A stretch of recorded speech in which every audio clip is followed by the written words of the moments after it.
Mount Okepamo, Mountain back to Atlantic Ocean, Obomi Hills to Boakai, to educate, elevate, and promote.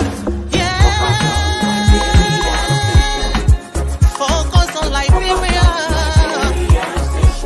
for Liberia, Liberia, for Liberia, yeah. From Monday to Sunday, from Monday to Sunday, it's focus on Liberia.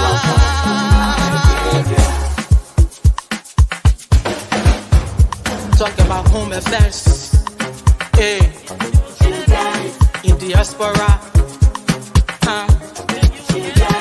current affairs, reliable information, history, talking about culture, politics, education, entertainment, business, sports, advertisement, articulation. Focus on Liberia. Focus on Liberia. Focus on Liberia. From Monday to Sunday. Hello, ladies and gentlemen. Welcome to another edition of On Point. It is Sunday, 4 p.m. on the East Coast. It is On Point, a magazine of the Liberia, focus on Liberia's premier talking show. We talk about it. Preeminent. Oh no, we say in Liberia, say we are eminent people. Eminent, the eminent talkers.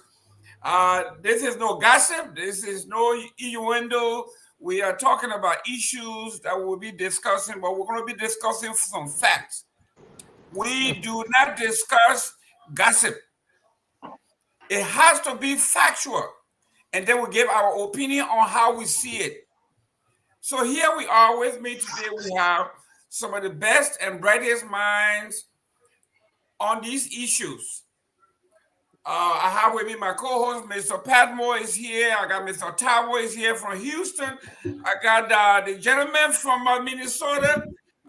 He looks like Anthony Edwards to me, relaxing, and then we go across the border. Don't be saying that when you get my dad suspicious. Don't say that. Who they call Anthony Edwards? If you win, your daddy won't mind at all. If you win it. Across the pond is Dr. Fidel. We'll go to it, and then oh Lord, for the first time, we are glad to have. What happened to Lofa? What happened to you, my man, Mr. Kamara? Listen, there's nothing good ever come out of Lofa Straight. So here we are, ladies and gentlemen. It's all right. We are here.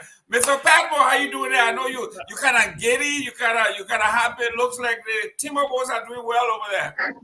The Timberwolves are doing more than well. The Timberwolves are doing amazingly well. We play tomorrow night again. We're looking to go up 2-0 on the Denver Nuggets and to bring it back to Minnesota and close that series out. So we are excited. Anthony Edwards is playing great. Carl Anthony is playing great. Rudy Gobert is playing great. He's the MVP. Mobley is playing great. The Timberwolves are for real this year, man. I'm excited. Yes. I'm excited. Great. Mr. Taro, I know the Houston Rockets and the Houston everything. Nothing out of Texas doing good. How you doing there, my friend? We're doing good here. It's raining here a lot. It's flooding just about everywhere. People have been pretty much on their roof in some neighborhoods, and they're being rescued by boats and fire service because we have rain now for about, I think, 3 straight days and night in a row. The drainage system in Houston is one of the worst in the nation. Well, guess what? You may have had your natural disaster the right time because the rescue mission is in Texas. So don't worry, you got somebody coming to rescue you. Dr. Dr. Fidel. How you doing, Hi, sir? yes, as always, it's good to be here. I'm glad to see Mr. Kamara. We missed him last week, and I think the week before. But it's good to have him here. And I beg you, don't be putting that salt in battle because we won't be doing free advertisement for anybody. So for sure, on the other side, thank you. Great, thank you. Mr. Kamara sent you the guest. I will send you before I go to Mr. Morris.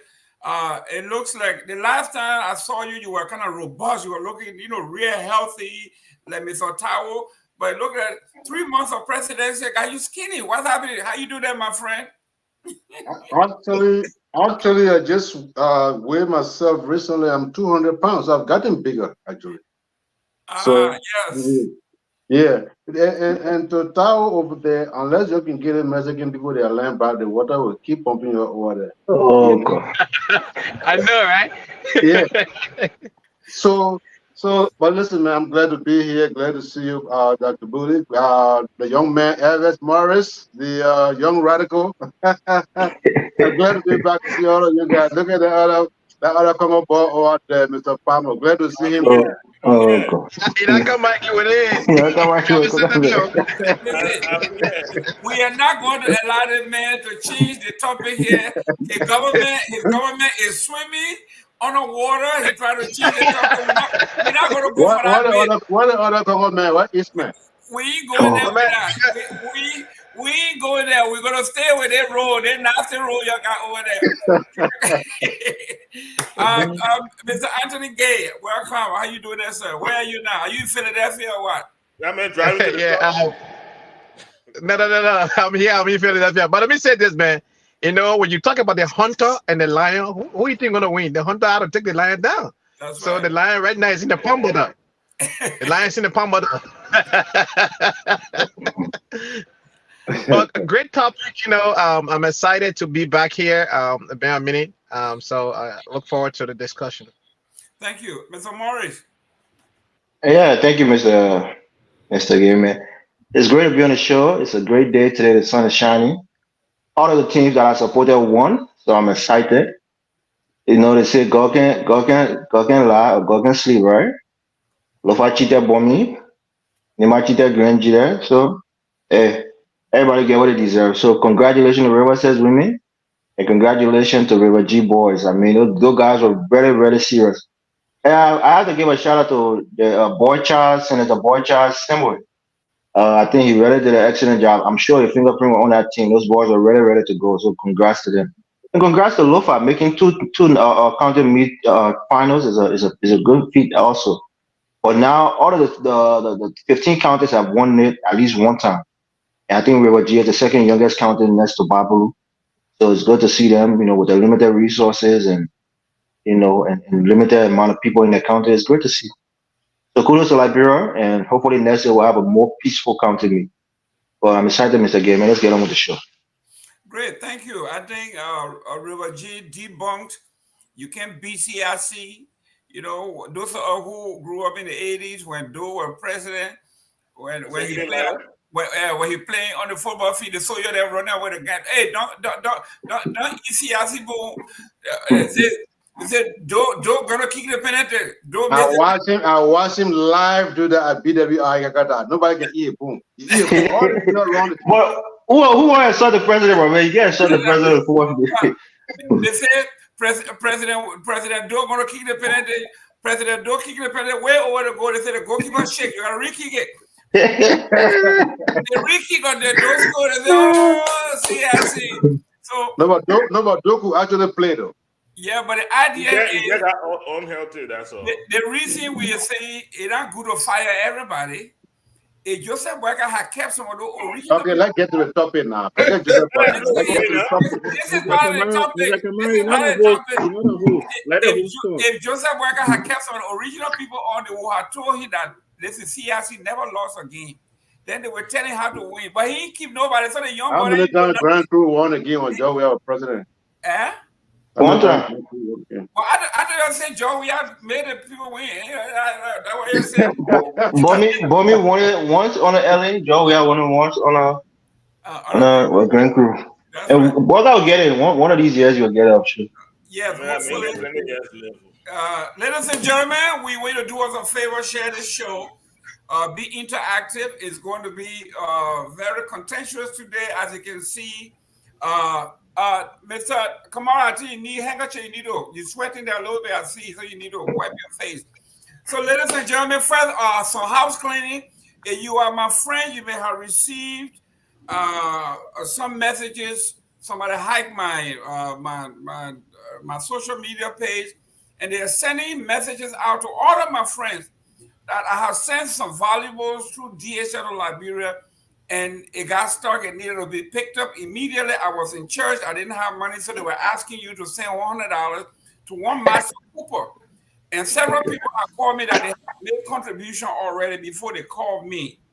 So, ladies and gentlemen, if you are honoring my voice, please send out a blast communication to all the people in my network. Please do not send money to anybody. I am not in Liberia. I am not stuck. If I need loan from you, I will call you directly. I will not send somebody to call you. So with that being said, let's get to the topic here. But I just want to say, I contributed $500 to that thing, so you gotta refund my $500. Yeah, that sounds like a lot. No, give me check, get out.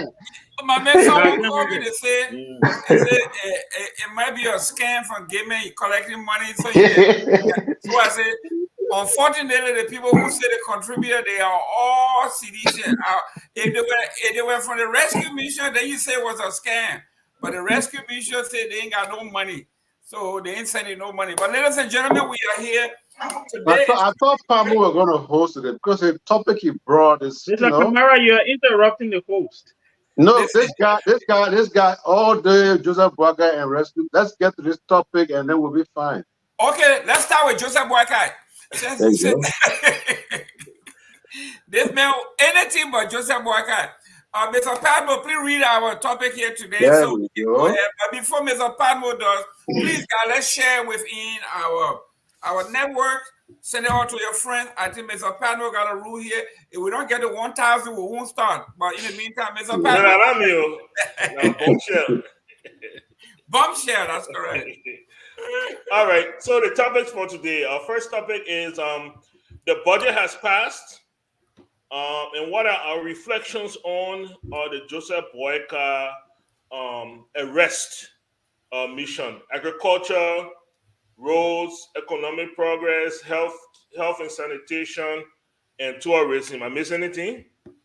Anyway, that's it. If I miss anything, you guys can come in with that one. The second one is President Boakai signs the executive order number 131, I believe, to form the Office of the War and Economic Crimes Coach. What exactly does this mean? The third topic is Boakai reaches 100 days in office. So we will be asking our guests and our panelists to grade President Boakai and why they chose that grade. Fourth and final topic, the Civil Service Association, which is the union under the Civil Service Agency, are calling for the cancellation of salary harmonization. Is this another campaign promise that will be broken, or is this something that the president will hold to? Is yet to be seen. So those are your 4 topics. Mr. Gaiman, you can begin, sir. Thank you very much, ladies and gentlemen. We have begun. You got a number scrolling there if you want to take part in this. Is 772-940-2871. We are also asking you to please donate to this page. As you see, we do a lot of work on the ground. Our folks are everywhere. If we really want to follow the arrests and arrest them in their lives, by these roads, these patching roads, they are patching. In fact, someone told me those yellow machine roads. Hey, the topic, man, the topic. Someone told me Those machines and those roads, those are pictures from Namibia. Somebody took them and posted it in Liberia. Pamote old man. Let's go to the top of that. We only get 2 hours here. Don't worry about it. You got all day to defend. I know it's hard to defend government. You will defend government. So, Mr. Padmo, where do you think we should start? This is like a buffet. It is a potpourri.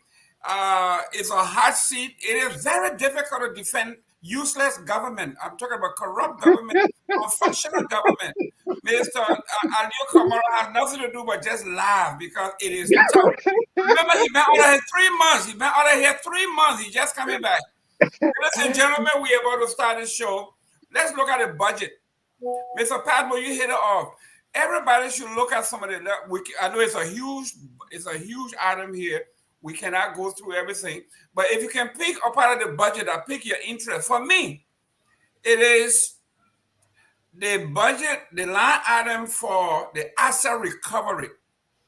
Joseph Boakai wanted $2 million to be exact, $1.9 million to effect his asset recovery.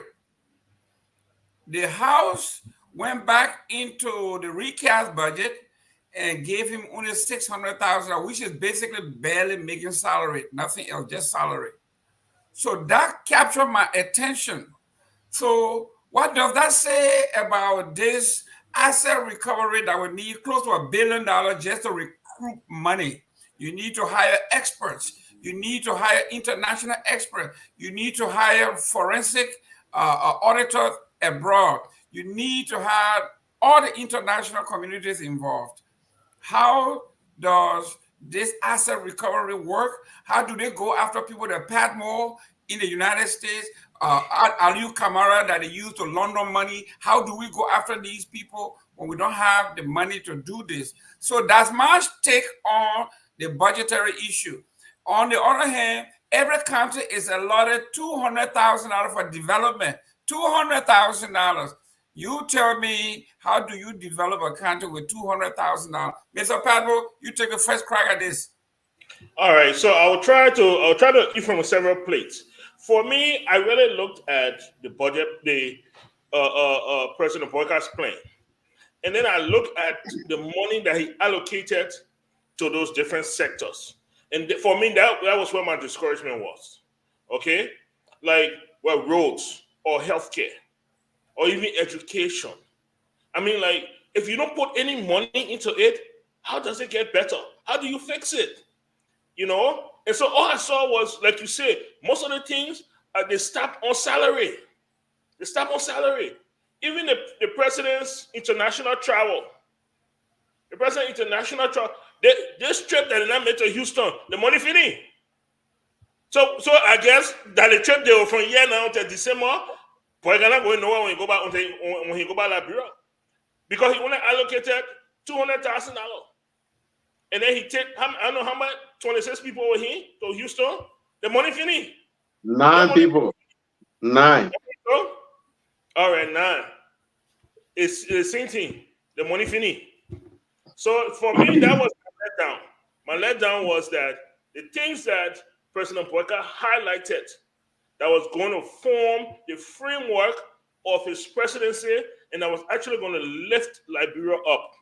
There's no money allocated for those things. So I don't know how you get it done. I'm really interested in somebody in the Boakai administration telling me, how do you get these things done without money? So that's where I'm at.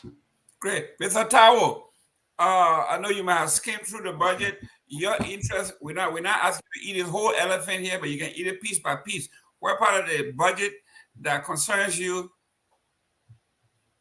Well, for me, generally looking at the budget, I was really not moved. And the reason is this, is that instead of the budget reflecting something that's supposed to like gear towards like maybe trying to invest in the private sector and then into the country, you see that the recurrent expenditures went up. That budget is like almost 100% of pretty much salaries and benefits and gas slips and all of these things. So it will be very difficult. But let me make a point here. You know, Boakai was part of the Ellen government. The problem, you see, the UP people complain about where. Yes, all of them will allocate money wrongly or something like that. But on Ellen, when Ellen came to power, that country, everything broke down, and the foundation for success was supposed to be set at that point. But because this old lady was so corrupt, she created all of these very, very high salaries. I was saying this around 2006, 2007, 2008, that what Ellen is doing in Liberia, almost no government will be able to succeed after her unless they tear down all of those things and try to redo it. This is what we are. Everybody have interest in the hand is on the money. When we're talking about budget, let's look at the legislature. I mean, we're trying to look at the need to cut from them greatly. They're going to be making like about $3,000-4,000 a month, and all that money need to go back into the budget so that the country can be developed. It's almost going to be impossible for this country to go anywhere. And from what I'm seeing, they keep saying raise domestic revenue. They want to go and start harassing the people that have nothing, intimidating them to take money from them, and the ones that they're taking are already stealing it. So me, I don't know. The country is not going to go anywhere with this. The budget is a joke. Thank you. Dr. Booty, we have a budget in the last administration. We were complaining that 80% should never go to recurring expenses. And this government came in and took it to 93%.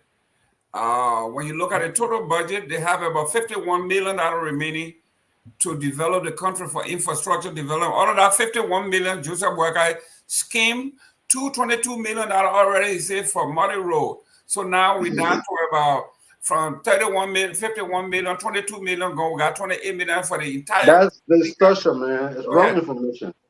Go ahead, Mr. Booty. Mr. Kamara, can you hold your peace? We beg you. Say, tie your dog. Tie your dog. Hold your peace. You get your chance. You get your chance to report. Look, I think, first of all, I would start by commending the legislature. And I think this will probably be one of the first time and maybe the last that people will hear me say that about the Liberian legislature. But I think what they've done is they've added up, across the board, additional funding to most sectors across the country. So I think for that, I think we should commend them, right? Or I would like to commend them. My disappointment comes in what has been allocated to agriculture, right? I think if I step back a little bit, presidents before President Boakai have always talked about the potential of the agriculture sector in Liberia. This is the first president that we have who has actually had extensive experience of working in the agriculture sector. My understanding is that he was I think, head of LPMC at one point. So he understands the potential of the agriculture sector. Agriculture, I think, is the A of the arrest. And one would think that as the A of the arrest, that it will have more in terms of allocation, more in terms of focus, more in terms of being the kind of main catalyst that's going to kickstart the economy of Liberia. I think they've missed an opportunity. I think to allocate 8 million to the agriculture sector in Liberia. I don't know what 8 million can do. It can't mechanize even, I think, 100 acres of land or something. I'm just speculating, and that's not good enough. I think that is a missed opportunity to see the rule of law, security sector get up over 100 million, and agriculture get just over 8. I think it's 8.6 million. That is disappointing, and I think for me that is the biggest letdown, because I believe that our young people who are wayward at this moment in time, the agriculture sector offer a good opportunity for them to get jobs. The agriculture sector offers better opportunities to have a secure country, because if we produce more food, people got food on the table cheaper, then there's less need for people to riot. There's less need for people to steal. There's less need for crime and things like that if we can focus on the agriculture sector. So that is my biggest disappointment with this budget. Great. Mr. Kamara, I know you've been itching to add your piece here. I don't see any paperwork, so you usually speak from the top of your head, and you always miss your mark. Mr. Kamara, please defend this government. Tell us what's happening with this budget, your disappointment with the budget, or your excitement. What part of the budget? I know nobody can. Cafe here to say it's better than cafe book. Go ahead. So let me say, to an extent, I will agree with Budi as far as the funding made available to the Ministry of Agriculture. At the same time, it's kuku jumuku. If you're not Isa, you not know. There are a series of arrangements as per the mechanization of agriculture in Liberia. In fact, there are partners around the world who are willing to come into the country with machines. And all I can say to Budi is, hold your horses, wait for the plans that are supposed to be coming up very soon. In the next 2 weeks, you will see the entire plan for the Ministry of Agriculture. And so Joseph Boakai knew what he was doing because they're working on things under the table. And by the way, Mr. Gilman, those yellow machines you saw, they were not in foreign countries. Those yellow machines are actually in Liberia.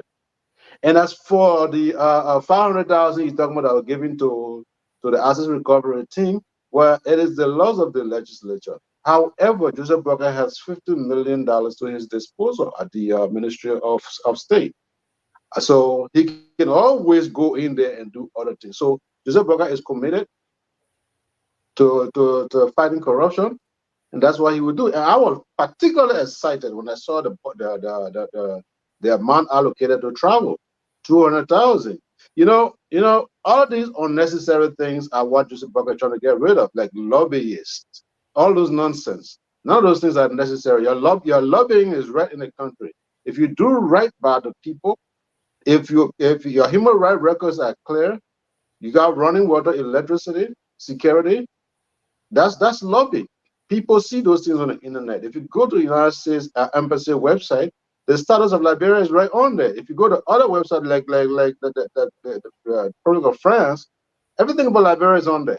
So all you need to do is work from within, and that's what Joseph Boakai is doing. Now, I also hear about the security apparatus getting over 100 million. Look, you talk about agriculture. There can be no safe agricultural production without security. Everybody needs security. Investors need security. The country needs security. If you can provide the necessary logistics for the rule of law in Liberia, everything else will come handy. So all in all, I'm not 100% with the budget, but we must understand one thing, gentlemen. This is a government that has conducted some preliminary audits. The government understands what they're working with. The government does not have a clear picture as to how much they're going to be able to generate, because let's be frank, if you have a population that doesn't have a job, that have no income, nobody paying taxes, you cannot just go and create a very ambitious budget. So the government is afraid. Who's that? Mute your stuff.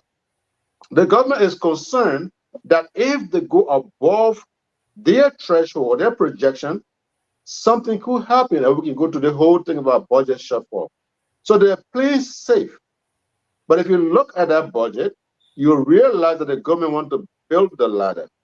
Your came to power and went straight to 800 million. You couldn't even generate 600 million. And that's what this government doesn't want to do. Great. Mr. Gavin, they've been taking long time. Let me be Elvis today. Elvis can complain about the king. In America, they say when you're explaining law, you're losing. That's why it is. Mr. Morris. There's a saying in Nigeria. One minute. There's a bombshell announcement here on this show. Mr. Kamara just said Joseph Boakai have 50 million to hit this, 52 million. Mr. Gilbert, don't take my talking point, please. I'm begging you. Go ahead, yes. Don't take my talking I just point. want to let the bombshell Yeah, out. Go ahead. I know. Bombshell. I heard that myself. Look, let me say this. In all fairness to this government, we know that our budget is minuscule compared to the needs of our people. You know, we're always going to be far behind what we actually need and the monies that we actually have on hand or the budget that's being projected to do those things. My biggest disappointment is the Morovia City Corporation, the money that was allocated, especially for the cleanup of our city. Mr. Kamara is talking about PR, so to speak. The best PR is, people say first impression. When somebody coming to your country, when they see your capital city, what is supposed to be the poster, like the poster stamp of your country. And it's dirty, it's filthy, it's undeveloped, it's congested, and you don't put enough money in there to give it a facelift. But in that same breath, that's why that MCC is called Monrovia City Corporation. It's a corporation. You're supposed to run it as a corporation, make it to be profitable. Some of us that live in different municipalities and counties in this country, when you get fined, where you think that fine going? Going to the federal government? No, it's going right to that county. The more you get fined, that's profit for that county. They can use that money for other small things. So things like people, littering in the street, you gotta find them. People breaking the laws, you gotta find them. You gotta find them for money. You gotta find ingenious way to make money for the Monrovia City Corporation, so that you can clean it up, so that you can pay the police well. You can do a lot of things that will improve the city. So that I think is a disappointment because that's the gateway to our country. And you should have done it to give us a facelift and our national image a boost by cleaning up that city and making sure that it's working well. And you didn't really prioritize it. And then to Mr. Kamara points, when people talk about Ministry of Presidential Affairs getting $20 million, they say, "Oh, it's all for corruption." How Joe we are paying it? How Joe we are doing it? How you manage to do that one? Now he's saying that that's a slush fund for the president, and Joseph Boakai got 50 million. You can go there and do other things with it. But when George Weah was doing it, it was a quote unquote clear sign of corruption. That's what all presidents do. They put that money there as a Gloria quote had unquote. 150 million. Listen, Don't man. interrupt me, Okay. Mr. Listen, Kamara, don't please. interrupt me, man. Mr. People Kamara, put that will enjoy the show now. people put So money in but I that. enjoy it. I don't want to enjoy it. People put money in there as a Don't even have to proverbial. hear to mute people when they want to talk. Yeah, people put money there to especially presidents. They always put money there to go do little things. Thank you very much. The little thing they think they're going to do for you, what do you think they're taking it from? They're taking it from the presidential fund. When Joseph Baga want to make donation, what do you think they're taking it from? They're taking it from the Ministry of Presidential Affairs. That's why it's there for. Should it be, allowed? Apparently, it's been legal in our country for many years. Ellen did it. We had did it. President Boyka is doing it. So we can't say that George Weah was corrupt for using that funds to pay school fees and to help people who he wanted to help, to rebuild homes, to do other things that he wanted to do to show goodwill to the people. That's what President has used it for, and that's what President Boyka is using it for. For me, there's been nothing different in the budget in terms of re-engineering the way we allocate money for our people. And again, there's not going to be any kind of ingenuity in governance under President Boycott. And we can't blame him, but at the same time, we all expected this, and that's what we're getting. So I'm not mad at him. It's just that we're a poor country, and our budget reflects that. Thank you. Mr. Anthony Gay, the rescue mission came, everything that was done under that were done in the alien government, according to Joseph Boakai, they squander opportunities. Absolutely. Everything that happened under President Weah was opportunity missed. He says, I want to his place, one of his meetings, those young folks, we go out taking them and put them in agriculture and put them to work. And we're going to take them from behind George Weah. But because we didn't do that, now he's at the helm and absolutely falling flat on his face. Your take on the budget, Mr. Gay. Like Mr. Murray just stated, there's nothing extraordinary going to happen for Liberia. All we pray that the country stays stable until the next 6 years can end. The way they're proceeding, they're not giving people any hope whatsoever to move our country forward. I heard somebody saying, "Oh, I think Mr. Kamara did say, they are not understood the government fully yet. They don't know what's in That's the." not what I said. Okay, you will rebut me if I misquote you, but don't interrupt, please. Let's have a decorum. So here is the thing, right?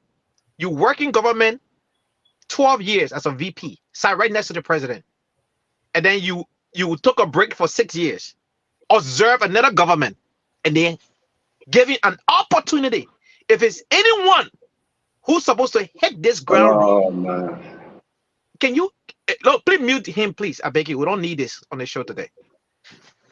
If it's anyone who's supposed to have hit the ground running with your experience, with everything else that have been said about you and your arrest, starting with agriculture, look, we will not get out of this bubble until our national budget reflect current day Liberia.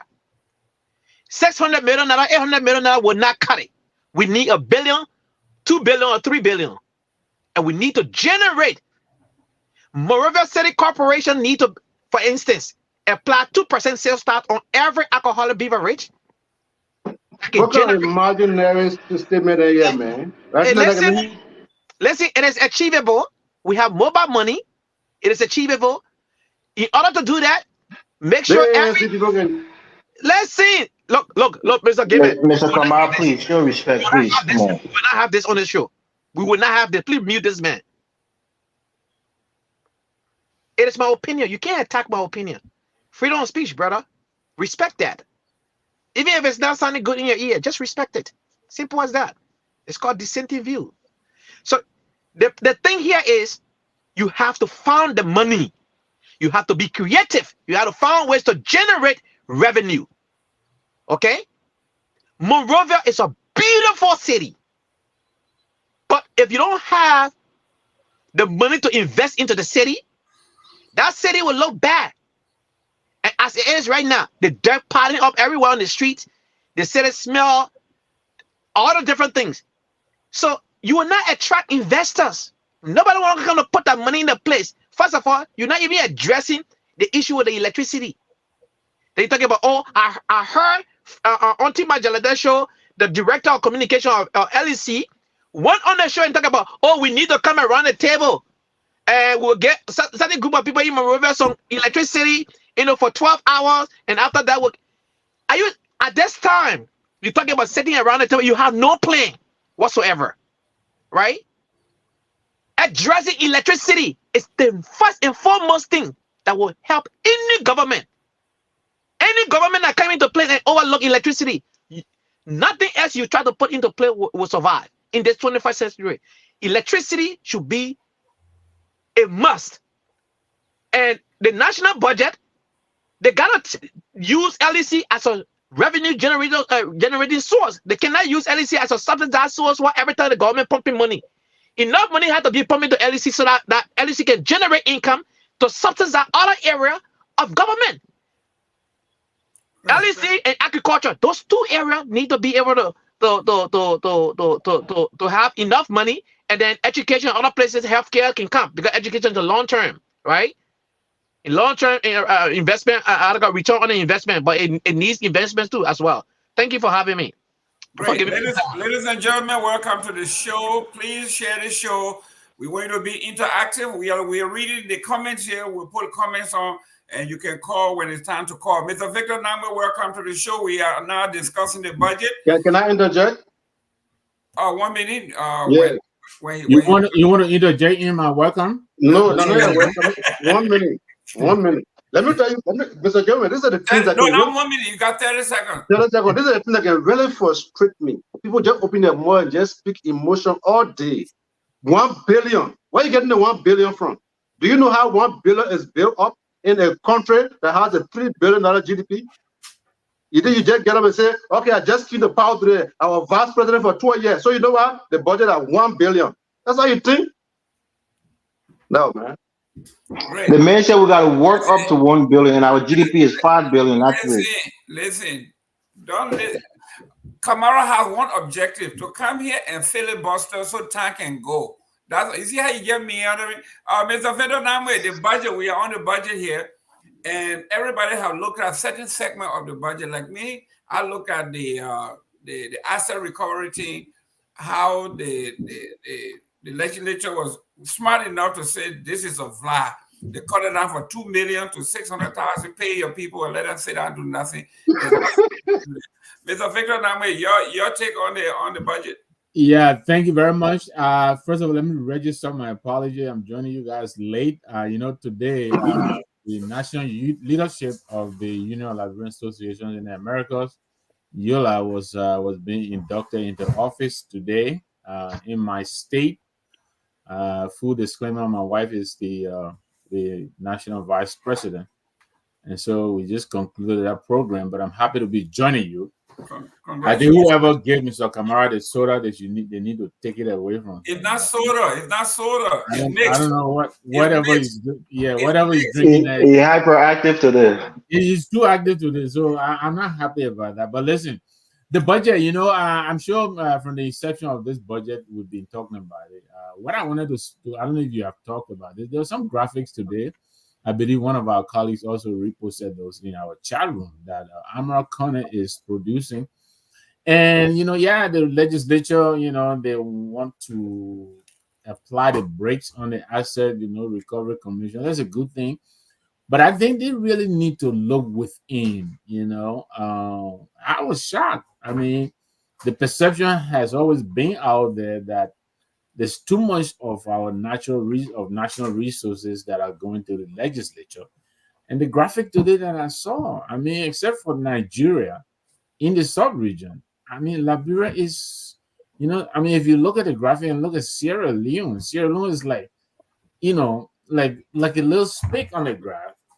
So, yeah, I think the legislature, we need, if we're going to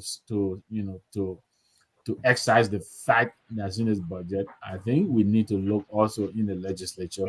There are a lot of things that could be done here with this money that, the money that goes to them surpasses the money we spend on agriculture, the money we spend on education, the money we spend on health. And for what?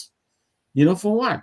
So I hope this president would take a look at this, for instance, why do we have to give them a car every 3 years? So many of us have spoken about that. So, yeah, I think the budget, the president's budget got about 45, 46 million in addition to what he had initially proposed, which again, begs the question, is this president, what is the vision? Is he being minimalist? Why is it that the legislator is telling him, no, the budget you're casting is too small. You can't do what you say you want to do. Let's try and give you another $50 million. But let's see how they execute the budget. We're happy the budget has passed. We're happy that there are people like Musa Hassan Belete, Amara Kone, I think there's this Dopo from River G. Hopefully, these are going to be our voices of reason in the legislature so that we can take some of this money that is being wasted on these people. Most of them are do-nothing people. They just sit in there and do really nothing. Why are we spending so much money on them? So they need to take that money and apply it elsewhere so that our people we can begin to get some relief from the suffering that they're going through. So again, thank you. I'm glad to be here. Great.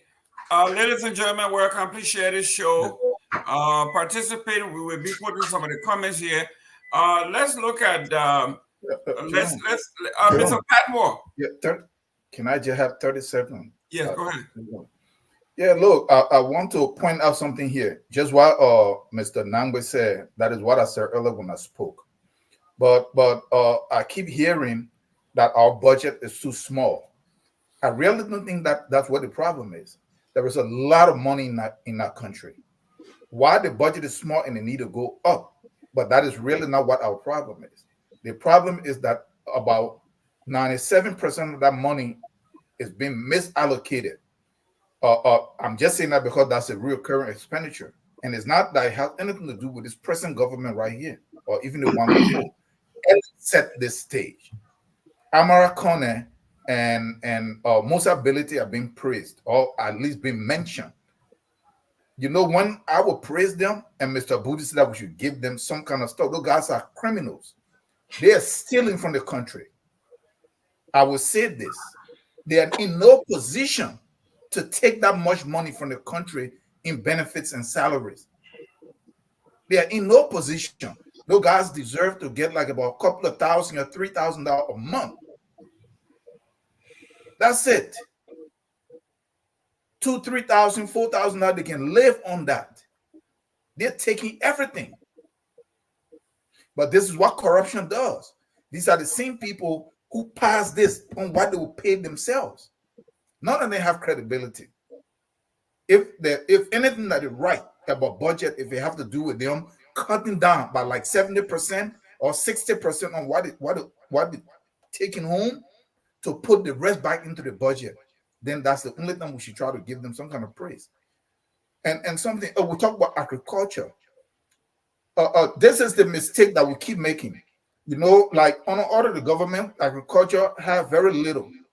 And the thing here is because I'm familiar with this.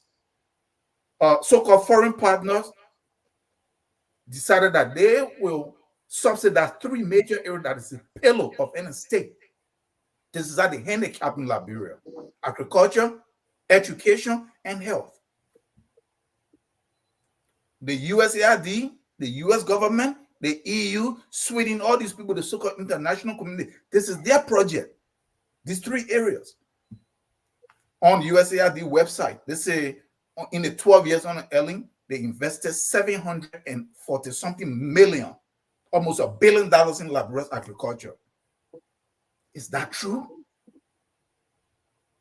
No, these people are moving money and paying themselves from their own country using us. So we should stop depending on them, because there is a guy that is always on here that, we have partners that facilitate this budget. No, we should stop that. We should pick up our own cross. We should put money in our own budget for our own education, for our own stuff, for us to be able to build ourselves up. They're never going to do it. They depend on you to say. 10 seconds to rebut, please. All right. We spent almost an hour on that one topic, gentlemen. Yeah, 10 seconds too, please. Go ahead, Morris, real quick.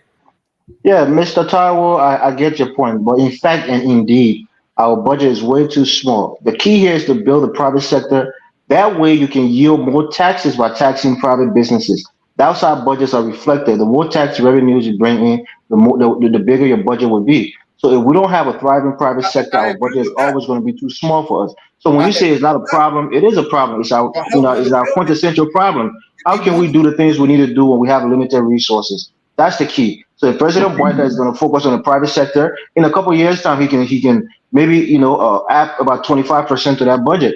So the point is, build a private sector and then get more tax yields for those private business people and private businesses. That's the key. In order for the president to focus on that, he must first have money. Cut the money from the legislature, everything, and take that. No, not necessarily. You can do it. You can do it through policies, inviting people in and making things more favorable for business people in the country. Mr. Padmore, let's close on this and then go to the number. I don't need a 10 second. I think Morris did justice to that. I don't need a 10 second. Okay. Mr. Padmore, with the budget, I'm looking at what Amar Connor wrote here, and he put forth his graph. He says Liberia's legislature outspent all the major segment, education, healthcare, all that. So Liberia in the whole sub-region is considered to be an outlier. I mean, we are just out there. There's nowhere to compare to Liberia, where basically you eat 95% of your income without savings and investment, all of that, and then you still say you have this elaborate thing about building roads and tourism and all that. Close on this before we go to the next one, Mr. Padmore.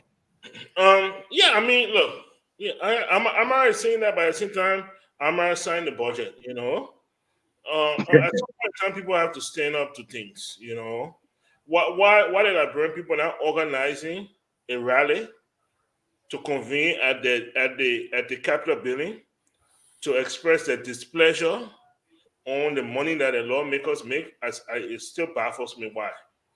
And all of the things that they lack. It baffles me. And until the Liberian people change their mindset and take power into their hands and make their displeasure known, people at Edwin Snowden will be seeing the money again. We're saying that ain't enough. We need more than that one. That whole but we can go on to the next topic. Okay, ladies and gentlemen, we will come back and touch bases, but let's go to the War and Economic Crime Court. The biggest in Liberia, we say the biggest lie that I have ever seen is this thing they call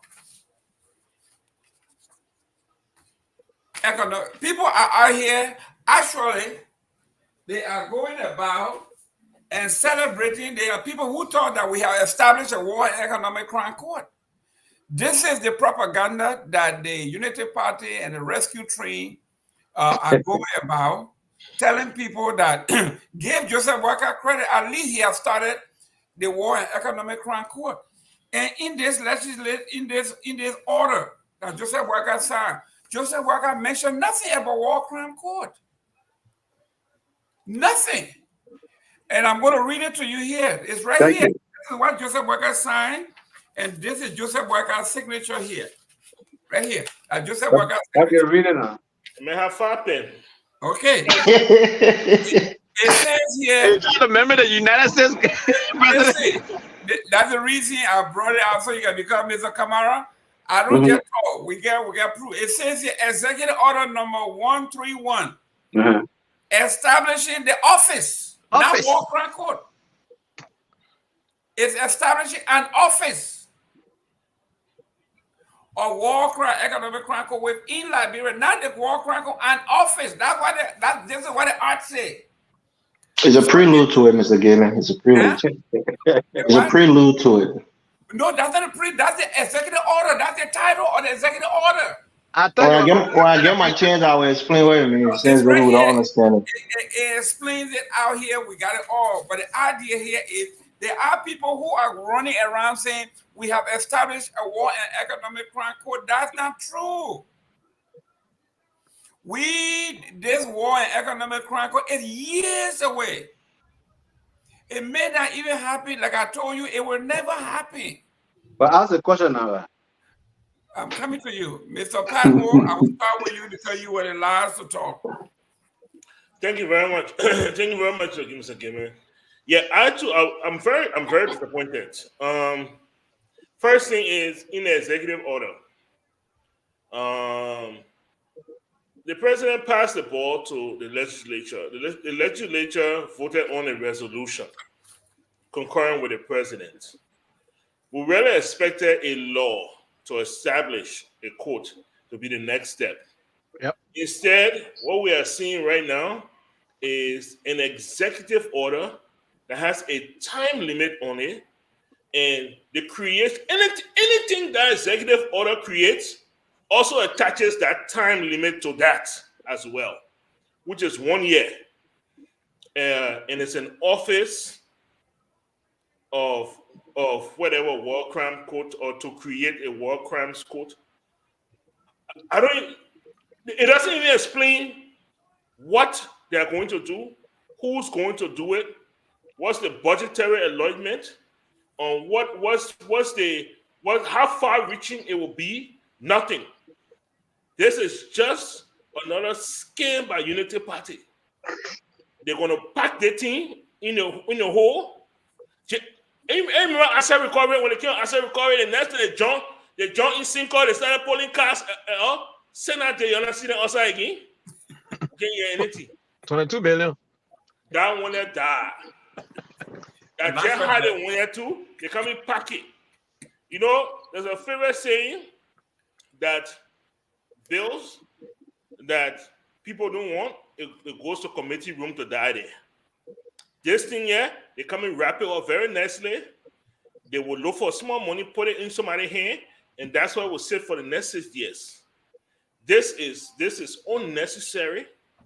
They already have the support. The people that create laws in Liberia are the legislature signed by the president. All three of these groups, the House, the Senate, and the president, all agree on this. Why isn't a law being written and signed, and we're looking at executive order? It only tells me that this, and that was people like, you see, pronouncing, not even talking again. Because here say the guy is saying, I even something I'm talk about. People not ready here. People not ready here. You know, and that's what we are. You know, it's sad, and Liberian people really think this is happening. I think that's the sad part about the whole thing. Liberian people really think this is happening. One of my own friends that I know, you see the sound trend to you? The man called me to tell me You see That this from sound? You see this sound? You see this sound friend to you? Not, the man called me to tell me. nobody see that sound. That road you pass by then. The man called me to tell me that from today on he will stop criticizing the government because of the formation of the war crimes. More code. The man told me this is the scheme. Let's take it away. Mr. Namwe. Yeah, I slightly differ with my. Mr. Namwe, real quick. I don't want you, like we say, we don't want these people to think we are talking from the top of our head. But let me read this for you so you can go from there. It says here, this resolution, it is a bill, it is a law, it's a resolution which is only basically an intent. Resolution was concurred with by the Liberian Senate, carrying the title, the mechanisms for the establishment of an extraordinary criminal and economic crime corruption court for war and economic crime in Liberia. For the mechanism to establish, not the court, just for these folks to come up with the modality, how it should be done, who should do it, when it should be done, who should pay for it, and how the thing is going to be done. This is it. So this is not a war economic, Mr. Namwe. Yeah, I recognize that this may have fallen slightly short, but I have to also recognize the fact that the process is being lifted, it's been started. This has been on the back burner for years. Mr. Sully, Mr. Weir, they both punted it to the next incoming president.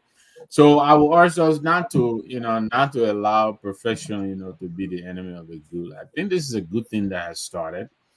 They didn't make a mistake. I don't know if they did, but the write-up gives authorization for an executive director to come in and hire a secretariat, and the secretariat would then go ahead and put together the mechanism for the setting up of the War and Economic Crimes Court. So I don't think this is I don't think this is much ado over nothing. I think this is a big deal. And I think we should recognize it for what it is. I think more than half of the work that is necessary has been done.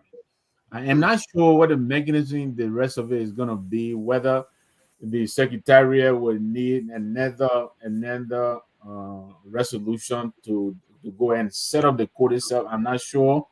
But as we all know, the executive cannot set up any court. It has to be done by either the legislature or the judiciary. So, but I think the fact that this president has taken on this issue head on, in spite of his own coalition standing up against him. I have listened to Senator Johnson express his concerns about this. I've listened to this gentleman from Grand, the former rebel leader, Yaya. What's his Nimle. Yeah, Nimle. And these are strong collaborators of this government, and they've made it. And yet, this president, he stared them in the eye and signed this resolution. I will give him credit for this. Yeah, I pray that they follow through with it and get it done quickly. But I'm very pleased with where things are so far on the establishment on the resolution setting up the office to eventually establish the War and Economic Crimes Court. Thank you. This is what we are talking about. And this is what when we say, those of us who are cloth with the idea of digging deeper, we should be able to know. Because we said this, when you see a scam 1,000 miles away. It takes a scammer to see a scammer. It takes a scammer to see a scammer. Listen to this. Dr. Booty, you are next. I'm gonna juxtapose two acts. Okay? Both of them from Joseph Boakai. This one says resolution. This one, Joseph Boakai said, he wrote the executive a letter, a bill, to establish an act called the Presidential Transition Act. Yes. This is something that we're talking about, a man who is resolute, who knows what they have done, who have done the research. He said for 200 years or 170 years, Liberia have been a democratic country, but we do not have any roadmap as to transitional government. In this, they crafted an act to establish a law in the process, policy, and procedure on how we do transition. This is Joseph Boakai. And then Joseph Boakai turned around and wrote this and said a resolution so we can come and now start looking into how we're going to do this. This is what we call it punting. You talk about kicking the can down the road. He punted Dr. Booty, an act by Joseph Boakai and a resolution in the same breath, in the same legislature. Go ahead, sir. Thank you. Thank you very much. Go ahead, Dr. Booty. Thank you. Thank you, Mr. Gayman. I'm just going to make a quick point before I answer your question. I think to respond to what my brother, Mr. Patmo, said about Amaracona, I think, look, the people of Liberia cannot go to the capital and demonstrate if they don't have the information. I think the fact that he's putting it out there that the legislature in Liberia makes way more money than others in the South region will now give people information on which to act, right? And if the people don't act after they've received this information, then you can say, oh, that they're just sitting there and doing nothing. So I think I would commend him for doing that. He might have his own motives for doing that, but it's a good thing. Now the people can see that, look, we waste too much money on the legislature. The sorrowful thing, you can't blame President Boakai for this one because the legislature determine how much they make, right? They set their own salaries, and that I think we need to. This is the kind of thing you need to set up a commission for, right?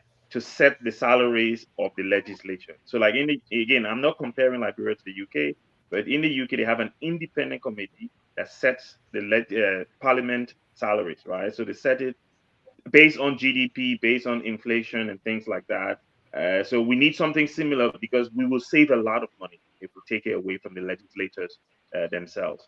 Now, on the point, look, I think from when I joined On Point, I've always made it very clear that I'm opposed to the establishment of any war and economic crimes court in Liberia, especially one that's going to be retroactive, right? I believe that this is another waste of our limited resources. Mr. Morris, retroactive means go back and punish crimes that were in crimes at the time they were committed. We have codes. I shake my head because you say you're against the war crime code, not because of the war record. I've always my position hasn't changed. From when I joined, I made it very clear I was against it. I wrote an article in the Front Page Africa against it, which I shared with the group as well. So yeah, because I think we don't need it. I don't think we need it. I think there was a time when we went to Accra in 2003. That was the time we should have set this up. Once we decided we were going to go with the TRC option, then there was no way then we go back to the War and Economic Crimes Court. Having said that, the powers that be can set it up if they want to set it up, as long as they do it lawfully. Now, the other point I want to make, and unfortunately, it might seem like I'm in Mr. Kamara corner right now. The CDC is the biggest party in the House of Representatives, and they initiated this resolution and signed the resolution before sending it to the Senate. So it's not a Boakai initiative, right? Let's not give him credit for that.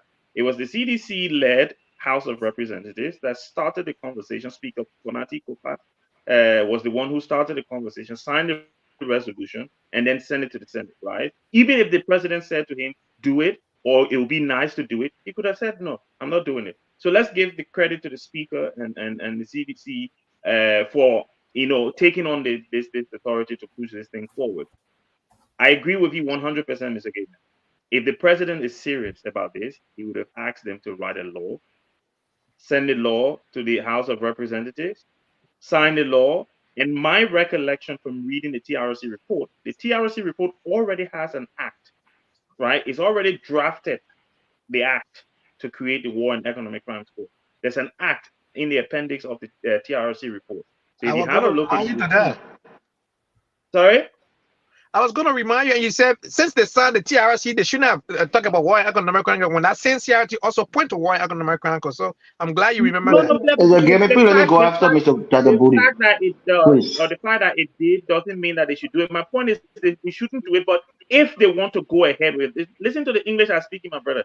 if they want to go ahead with I agree it, with then you. the roadmap is already there. The TRC report gives them the roadmap. You don't need an office of the whatsoever. You don't need a resolution of the whatsoever. The roadmap is already in the report. If you're really serious, what Mr. Gamer is saying, if the president and the legislators are really serious about this, even though, because I'm a nobody, I'm just expressing my opinion that I'm not for it. They want to go ahead with it. It's already there. Just grab it, take it to the house, vote on it, pass the thing, and move forward. There's no need to set up an office, give them some of the 52 million that our brother told us is there for them to go and eat it. Then we sitting out here, we can't get nothing straight. So because it's just a waste of time and waste of resources. Take the law if you want it, it's there. Councilor, I forgot his name now. They already did the thing. Just grab it and put it Verdia. there. Verdia, yeah. If you're serious about it, grab it and put it in. But he's not serious, right? He's again, Mr. Gaiman, I remember very clearly from the start a few weeks ago said this is a smoke screen, right? So I'll use that phrase. It's a smoke screen that they're trying to put out here, pretending like they're trying to do something when they don't really want to do it. Because if they did, like the evidence Mr. Gaiman showed, they would have done it. Just send the law and let's debate the law. Let's vote on it. And if we don't pass it, we don't pass it. Thank you. Gary, please allow me to come in, please. Mr. Morris, go ahead. Thank you. First of all, let me give a big hand clap to President Boyka. Look, I think we forget that it's been 23 years since the end of our civil war. Almost 23 years, right? Or almost 22 years, I should say. In August, we'll make it 22 years. This is the most action we've seen on the establishment of the War Crimes Court. 21 years. 21 years, not 22. 2023 in 2024. 2003. Okay, 2003 in 2024. You're right, 21 years. But let me say this. The way I understand is I'm not going to try to explain like I know too much, right? Like I know more than anybody else on this platform. Laws, before you make any laws, you have to have consultation. Usually that consultation happens within the legislature. In this case, this is a special court that's going to be set up. In that document, the president said that he has established the office of for the War Economic Crime Court, who is going to work in consultation with the Minister of Justice, so that whatever scope that they formulate for this War Crime Court is not going to be it's not going to contravene our Constitution. He's doing this the right way, and also he wants inputs from the international community. He suggested that we'll have judges from the region, and international judges as well. So he's going to come and he's this 1 year is the time to formulate the ideas of the scope of this war crime court in alignment with our laws and our constitution in our country, and then having the input from the international community. Once we have a concrete and a solid idea of how we want the court to be, we will then take it back to the legislature. Whatever problems they have with it, they can nitpick it, like we see with bills. How it go to the lower house, people take things out, people want to add things to it, and then they're going to debate it. If everything looks good, they're going to pass it, and that is going to establish the court. So this is the thing we should understand. This is the first step of it. You have to do consultation with the Ministry of Justice to make sure it's going to be in our laws, and then you consult with your international partners and make sure that everything that we're doing is on the up and up. If they want to have some input, and if our legislature agree with those inputs, then we implement it in the court. That's how I see this, and this is a good step in the right direction, like Mr. Sanamwe was saying. But to say that it shouldn't be retroactive, our war is retro. It's something that happened in the past. So how can it not be retroactive? Then who are we taking to court? People who did crime today or did crime yesterday? So I don't understand that logic. But the point is, this is something that most Liberians want. They want it, and you will know how the funny is going to happen if you think that Liberia is going to be the one paying for it. That's why when there's a whole thing with the Office of the War Crime Court, when they're done with their work, it's going to be in the document that's going to tell us how it's going to be funded, what's the scope of it, how far we're going to go back, who's going to be the perpetrator, the people who perpetrated this war against us. So we're going to understand all of those things. I agree. It's probably going to take a couple of years before we get a concrete idea and a concrete picture of how things are going to look. But at the end of it, I think we're going to get justice for those who are victimized during the war, and that's something that every well-meaning Liberian should be in favor of. So I'm surprised that you say you're against the War and Economic Crime Court. Mr. Gamer, For just give me me, 10 seconds. We're Let me not, we're report not, quickly. we're not going to let it get that here again, man. People, why will they take Yeah. that? Yeah, let me come in No, here thank now. you. One No, minute, no, Couple of no. things. First of Booty, all, go real quick. first of People all, let it get first retroactive of all, again. no, it's not about the retroactive because that one I can explain to him outside of Okay, the thank you. platform. Got 30 Yeah. seconds? Basically, no, I said 10 seconds. First of Okay. all, you mentioned, and I'm glad that you mentioned Ministry of Justice. So you don't need an office. Just ask the Ministry of Justice to go and do this thing, right? You don't need an extra office to raise money. Secondly, when you say every well-meaning Liberian, you're basically saying to me, I'm not a well-meaning Liberian because I'm against this, and I reduce that, right? That is very unacceptable. Thank you. All right. Thank you very much. Look, Mr. Gilman. Listen, excuse me. Everybody knows that I'm on record here. I'm against the War and Economic Crime Court because I know more about the war than anybody here on here.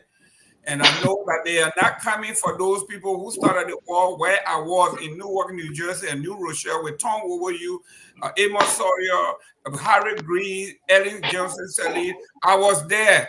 They are not coming for those people. So saying you're not coming for them, you're wasting my time. Go ahead, Mr. Kamara. Yeah. You see, as you notice how quiet I was, even though I disagree. Oh, man, you got time. Yeah. Wait a minute. I'm talking. No. Everybody, no. I know everybody finished talking. I'm turn to speak. I ain't speaking. Don't say everybody. Okay. If you notice how quiet I was, even though I disagree with Booty. Mr. Tao say he speak here too. Even though I disagree with Booty. But when you're talking like you know what you're talking, even if you're wrong, we have to listen. I can almost assure Anthony that by the time you open your mouth, we'll make focus on Liberia Heart. But let me just say this. The reason why Booty doesn't want this war crime code thing, I got one of Booty picture on the wall, and he was supposed to in him. He had that long Caesar Berita. You know, that is small soldier. Yeah, he was supposed to in Nimba, nothing. We were long gone. So you know, wanted something. But you Now see, though, I don't have a whole lot. You are a commander. I don't have a whole lot to say. What a young man. Morris did a wonderful job. No. Honestly, the way he laid it out. So then if you done it, why you talking? I'm just saying why I cannot. I'm just saying. Mr. Gamer, hold on. Mr. Gamer, hold on. I'm just giving you a reason why I cannot expand on it furthermore, because he gave you the ABC description of this whole thing. We remember, war crime is not a Liberian thing. Establishing a Thank you very much. Listen to me now. Let me finish. Establishing a court is not a Joseph Boakai thing. It has to come from the House of Legislature under the law. Joseph Boakai knows that. So what he did, he went around it. If you establish the office of a war crime court, which means even the ICC can adjudicate in Liberia. But I will not go any further because Morris has really elaborated on this. Good. Mr. Gay, one of the things that our folks are saying from around the world, they're saying all Joseph Boakai has to do is write the ICC or write the UN and say, you have the jurisdiction. International War Crime Court has no limitations. It's within their purview. Why don't we just write the ICC or the International Court and That's say, why you created office. Listen, jeez, Mr. Gay, the initial bill that came from the Senate was that they were going to split the two. They were going to do the Economic Crime Court locally and the War Crime Court with the international community, as they did Sierra Leone, where Liberia has no jurisdiction over that, would do this. Now, instead of writing the ICC or the UN to say you're coming and do the international, you'll do the War Crime Court, we're doing this to many people is basically a small sprint that would never materialize. So, Elvis did a good job, but I disagree on one portion of what he said. Number one, yes, we'll give credit to President Boakai for affixing his signature on that resolution.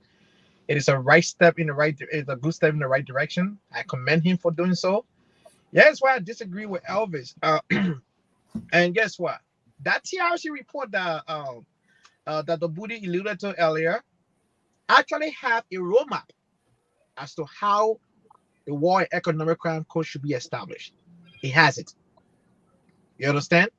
However, I was expecting at that signing of the resolution a special prosecutor be appointed by the president. Okay? Hold on, Murray, hold your peace.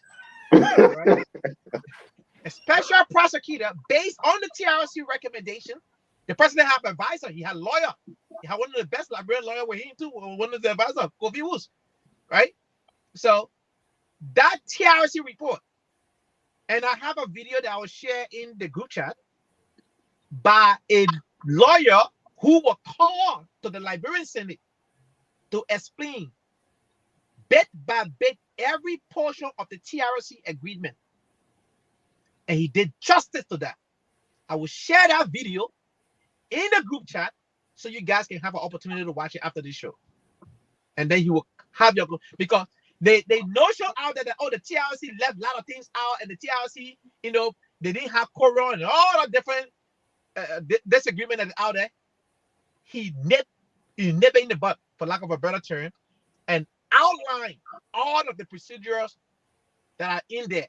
How Liberia even is a signatory to the ICC, and what gave Liberia the right to do X, Y, and Z, establishing that code right in Liberia. All those things. He took his time. I'm not a lawyer. And that video I will share in the group chat so you guys can have access to that. So again, my man, without any class, here, hold on. I've not spoken. Yeah, you coming? We're saying it right here. So that where I have my disagreement. That at least the president was supposed to appoint a special prosecutor, right? And that prosecutor was from his state because he representing now the state of Liberia, right? You're a lawyer, but he didn't do that. This resolution, here's my disagreement again. This resolution, however, is just a resolution for now. You cannot have a special prosecutor without a court. Yes, he can. Mr. Kamara, you took the word out of my mouth. Who appoint prosecutors? Listen. It's a district attorney. Listen. Already forming that other you want.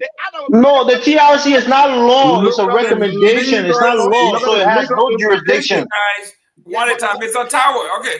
Mr. Tower. The way go ahead. Anthony Galen. Go ahead. Listen, if you disagree with I disagree with you, I didn't interrupt you, right? So the TRC already laid the roadmap. And because that lawyer was called into the Liberian Senate to walk them through of how they can go ahead and establish this court, I watched that video. I will share that video with y'all so y'all also can have an idea. He's the lawyer that was explaining that I'm not the lawyer, and that based on that, I said what I said. Thank you. Mr. Tower, your take. Yes. Okay. So, one thing quick. Somebody just posted something here, and I mentioned that earlier. Amara Conant has no credibility. This the guy. It was under them that they were trying to pass all the bogus concession deals that they needed to bribe the legislature, let them pay themselves high so that they can put money in their pocket. That they passed these. That those things were done. They put all that money in the hands of the legislature. They give them all the power. So each time they were putting something that they put small in there so they can raise that, put money in their hand for them to do county development, all those kind of stuff. This is the same guy that is on record for audit, that he was double dipping all over the place, and he's supposed to pay money back that he didn't pay back. So let him keep quiet. He shouldn't try to run something here because he wanted to run for some extra office in 2029. But look, when it comes to the Work and Economic Crime Court, I was here and I'm on record. I just like any other person or many Liberians, I'm a victim of that war. I have family members that died in that war. I'm in the United States today because of that war. I'm an economic and political refugee in this country. It doesn't matter whether I came here on DV or whatever, because my home country was destroyed and everything was uprooted. So if people have to be punished, I will hope that they should be punished. But this is why I think that it's going to be very difficult for them to set up this court. And everything that is going on is just fiasco. For them to start, they say economic crimes court. Where they're going to start it? Is it on the day of the inauguration of Joseph Boakai? Because economic crimes started on that day also, and it's still going on. So are they going to include that? Or are they going to start from what the TRC said? Because people are saying here that the TRC report is this, and this one is this, and it's international people that are going to come in. What I know here is this. If you are going to depend on international people to persecute some war in your country, when the war in Liberia was an international war, we all know this. Because I will read something here. May 1990, when the Liberian government, led by Winston Tubman and Emmanuel Bouyedem, when they called on ECOWAS and said we need help with the president of Liberia, Samadou, at that time, they told Liberia, it's your internal affairs, we can't get involved. They flew, the same May, they flew to Washington, they flew to the US, to Washington, D.C. 1990, they went to the State Department. They spoke to them. They said, hey, we help you. So we cast that last vote that established Israel in 1948. We did this, we did this, we done this, we done this. Please, we are dying. We need to stop this. They told them, we can pick up this phone and call Charles Taylor right now. We're going to stop it in this track, but we're not going to stop the war. We're going to allow the war to be fought in Monrovia, and 1/4 of your population will be wiped out. They left. They went to the State Department, to Congress. They were told exactly the same thing. Then they went on. Where you get that information from? Emmanuel Bouye. He testified on this at the CTRC. The tape is online. I saw that tape, but not everything Emmanuel Bouye says is true. What are you talking? You call names. So please don't interrupt me, because let me tell you, stop interrupting. You were 10 years old. You were 10 years old when you came to the US. So your entire orientation is US leaning. Mr. Morris, listen, the US is seen as heaven. Wait, you just call Mr. Morris a baby? No. One minute. Let me let this man know. Mr. Morris, bad habit from Kamara have rubbed off on you. You are interrupting. Don't put it on me, man. Wait about Kamara. Okay. I'll do nothing. Yeah. So look here. Kamara is a bad influence. They went to the White House. They were told the same thing. Though promised us to do specific things, he didn't do. We're not going to stop the war. The war is going to go on. And then 1/4 of your population will be wiped out. When the war was very tight, June 16, 1990, the Taylor group and the Doe group had agreed for them to say, you know what, our people are dying too much. Let's stop this war. They flew to Freetown. That was the last peace talk between them. They agreed. Sam Doki and Emmanuel Bouye and Woyeden, they were drafting the agreement so that they can form a unity government, that RGNU. That was a roadmap for it that Sawyer took over later. What happened? When they came out on lunch break, Charles Groening, the political officer at the U.S. Embassy in Liberia, followed them in Freetown, told Tom, right in the presence of Chief Kafuma Kone, Marco Bakla Francis, all of these people were there, that you're not going to sign any ceasefire. That is not going to happen. A call was placed to Charles Taylor. Charles Taylor canceled the whole thing, and they went back. My point I'm making here is that if they're going to do the war crime court, where are they going to start? Who are they going to persecute?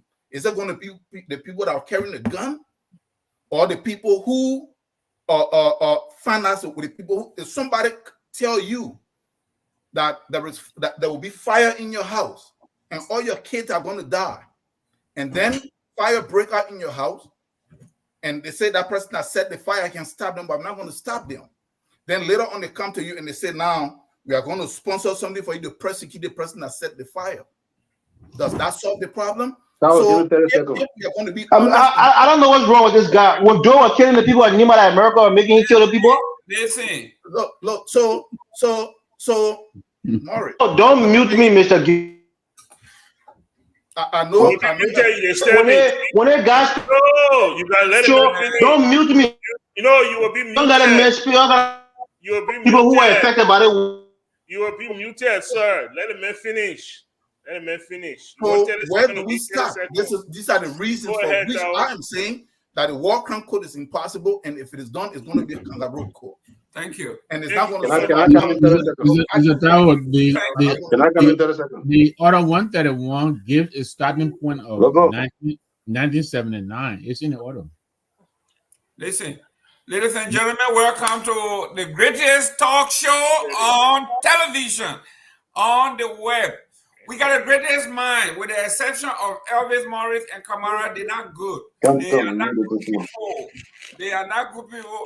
Mr. Kamara brought his bad ways here, and he influenced the young brilliant. You gotta let me respond to this guy. Listen. Because people who are affected by this war, who entire tribe was affected by this war, you can't let this man come and make a landed statement and then you let him go like that. You can't do that. You can't do that. I'm coming. Morris, you cannot do that. Hey, can I come We in have 30 to be seconds? Listen, emotionally what mean I'm intelligent in coming? here. Mr. Morris, don't be emotional here, please. No, I'm going to be emotional because y'all all sit down and listen to this guy spur wild conspiracy theories. Listen, Who started the war? Who started the war? the view the man espoused is It's nonsense, man. we all listen to. You can go and listen to it. He didn't say that. No, there's no idea that America was our fault for everything. When we were killing our own people on the door, we were killing our own people, and people retaliated, and you say that America fault. That America did it to us. We did it to ourselves. Let's calm down. Let me get 30 seconds there, please, Mr. Gilman. The man is quoting the testimony of Boya. You can't do nothing about that. But it's not facts, and you guys are sitting here. These guys love conspiracy theories. All day he's spreading conspiracy theories, and nobody puts back on him. You think we here for conspiracy theories? You living and benefiting for the country in the people country. You say you refugee, your country still will go back home. Don't come and disparage America. You benefiting from America right now every day. Come on, man. I quote Shakespeare all the time. You think Shakespeare will always right? You kidding? Go ahead, Mr. Gilman. Real quick, so I can go to Mr. Padmore. Yeah, I know. I'm not concerned about this little outburst. But what I would tell Mr. My brother over there, my brother from Grand Baza, I don't think you understand what war crime is. Who, not me? No, not you. Mr. Tower, many Tower, Mr. Kamara. I don't understand why it is. The man doesn't know what war crime is. All the historicity is fine. It's good. But what we are saying is just because somebody say it is your internal affair doesn't mean that there is nothing called UCMJ. It doesn't mean that there's nothing called contravening the Geneva Accord. So you can't, because it's your own brother, your own son, you can't kill him because it's an internal affair. You can still commit war crime on your own child. So I didn't understand the whole lecture. I really did not. Right. You didn't understand it. That is the problem. Okay, ladies and gentlemen, thank you very much for listening. Thank you for your comment. I'm listening to your comments here. Great. You muted, buddy. Mr.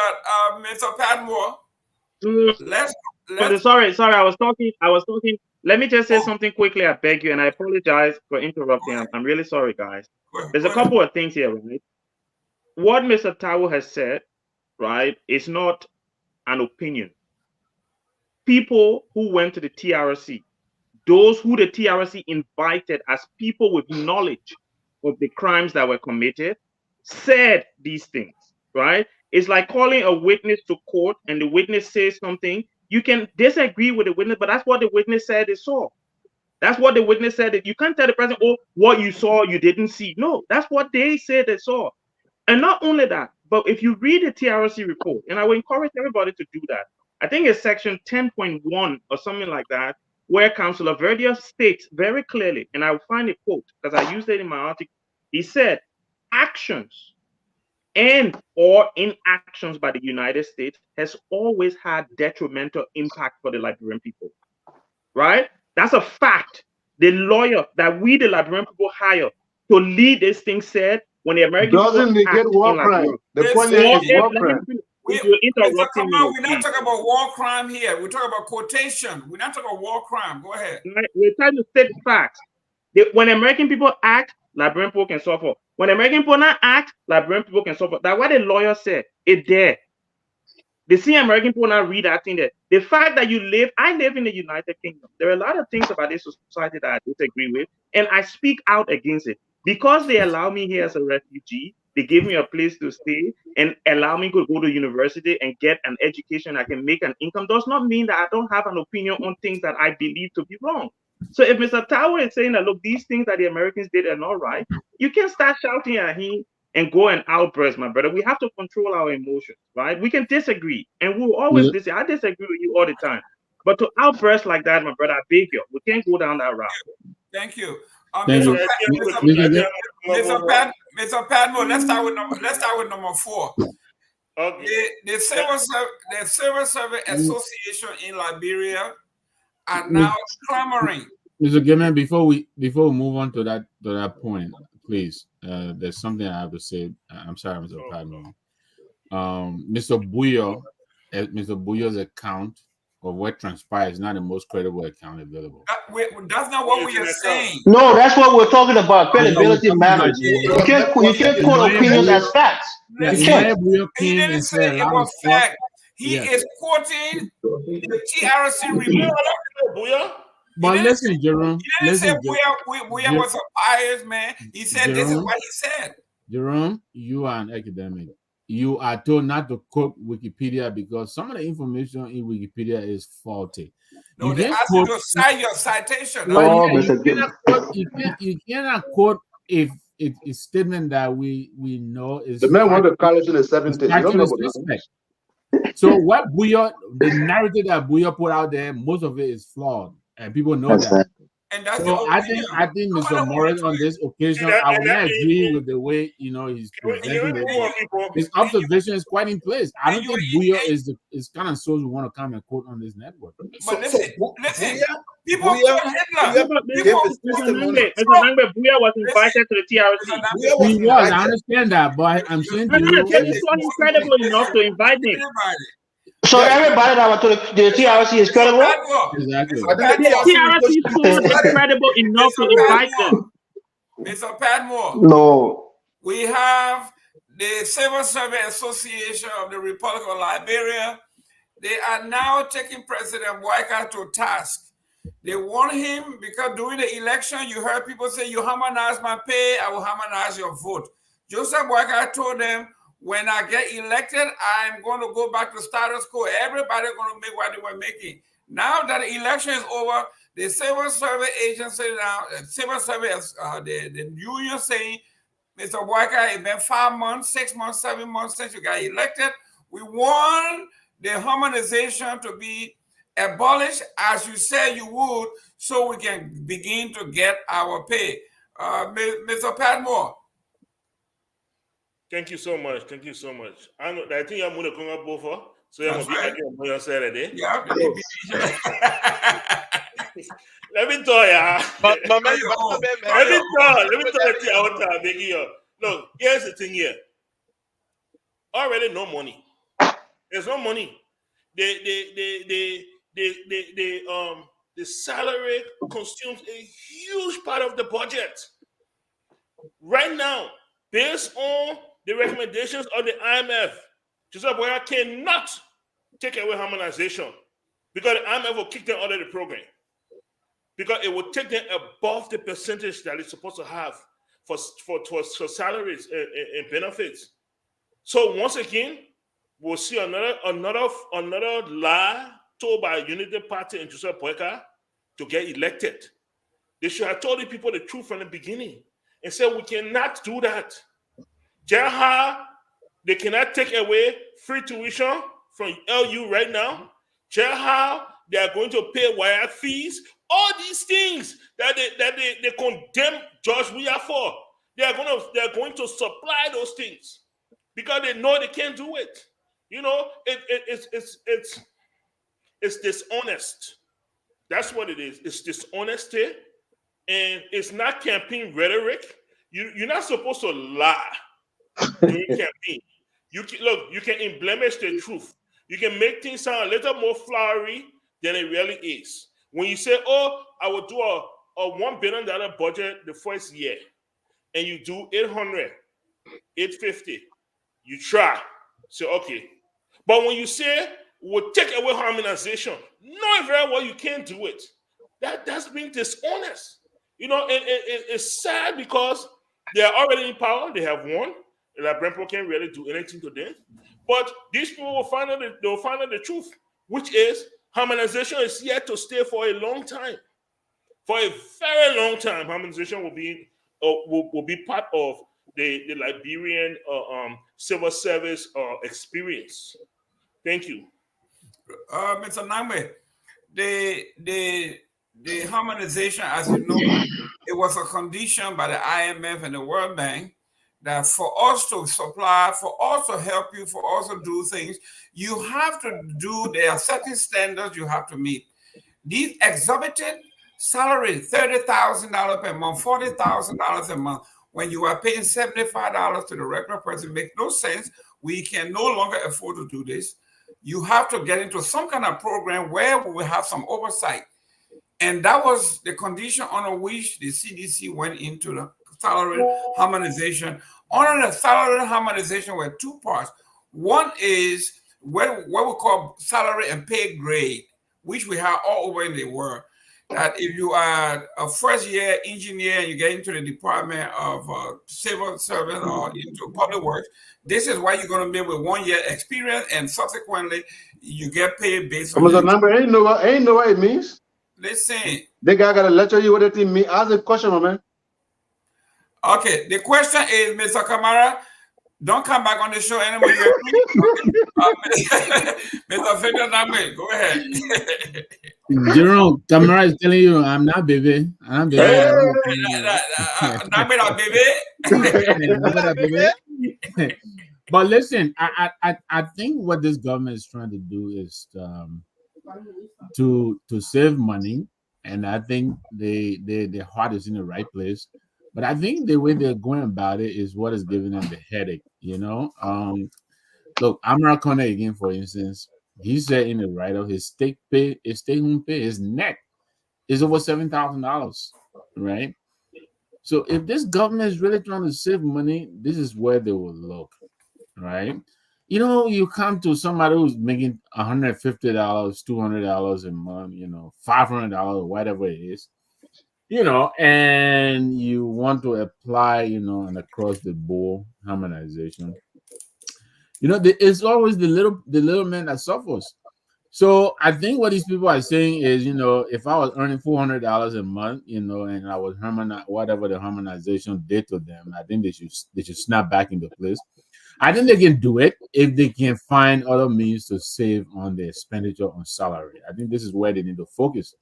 This president, for instance, has no business constituting so many boards all over the place. He shouldn't be doing that. He has more advisors. You know, all of these people, they make so much money. So yes, the little man is saying, look, you know, I went out and went into LPA, right? Like people say, you know, the Lebanese man is holding my check because I took a dresser and a fan, you know, and a bed. I got to pay the man. And now you came and cut my pay. I can't do that anymore. So I think the government wants to do well. They want to save money, but the way they're doing it, you know, take $4,500 and give it to a legislator who doesn't need it, who is already getting $30,000 on top of his fabulous salary that he's getting. You understand? I think those are the places they need to look to cut the cost that they want to cut. But I think harmonization, I think it's hurt the little man as well intended as it was.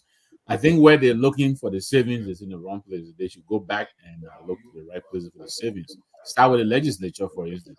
Start with the government officials, the big people. Yeah, some of them, I think they were cut. I think they were making $15,000 or so ministers. I think they're now to $8,000 or $7,000, whatever. That's still too much. Like somebody said here in Liberia, $3,000 is, you know, probably will cut it.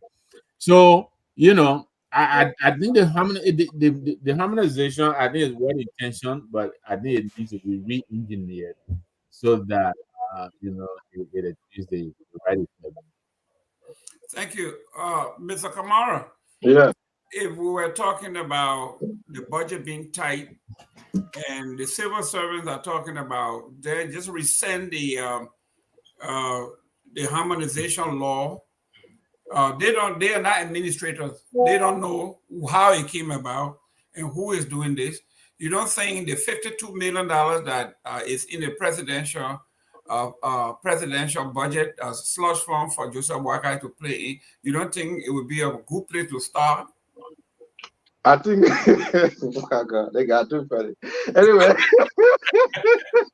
You see, I think you see, he all the time to laugh. You got only 2 minutes. You no, take but you too political, Gimme. But here's the thing: CSA, the A in the me administration. I think administration mean they are administrators. But anyway, look, I think the harmonization. We can dissolve the harmonization. That whole IMF, this, that neo-colonialism ideas. We get to a stage where we leave it from there. Now, the CSA may suggest to the government to do so, but it would take Joseph Boakai, as we know him, a very meticulous old man. It would take him some time to make that decision, and I think it would be a good decision if he do it in ways that only benefit the civil servants, not public servants. If he does that, it'll be in the interest of Liberia. Imagine with the way inflation is in Liberia. If you're spending money every day in Liberia, like I am, you will know that inflation in Liberia is not in some instances almost compared to the United States. So somebody making $45, $75, how you expect them to live? So I think we should buttress the effort of the CSA that something needs to be done. When it comes to the legislature, again, it's bigger than just Joe Boakai. Why they giving the legislators them money? Why they giving them that money? The legislature have powers that Joseph Boakai cannot bend. The legislature are the only one who can cut their own pay. That's the problem. Unfortunately, they're the only one who can make the laws to change that law. What do we do now? So it's a tough thing. But if you're living in Liberia, even living on $200 a month, some of those little private schools that do not even have a computer library, you pay up to $300 a year, $400 a year for school fees. I'm paying a couple of people's school fees. Imagine people living there. So something has to be done. And the way I think they can do this in a nutshell, and they started doing it already, is the wage bill. Cut some of this unnecessary waste. All of these employees, I don't know when was the last time you went to register one car at the Ministry of Transport.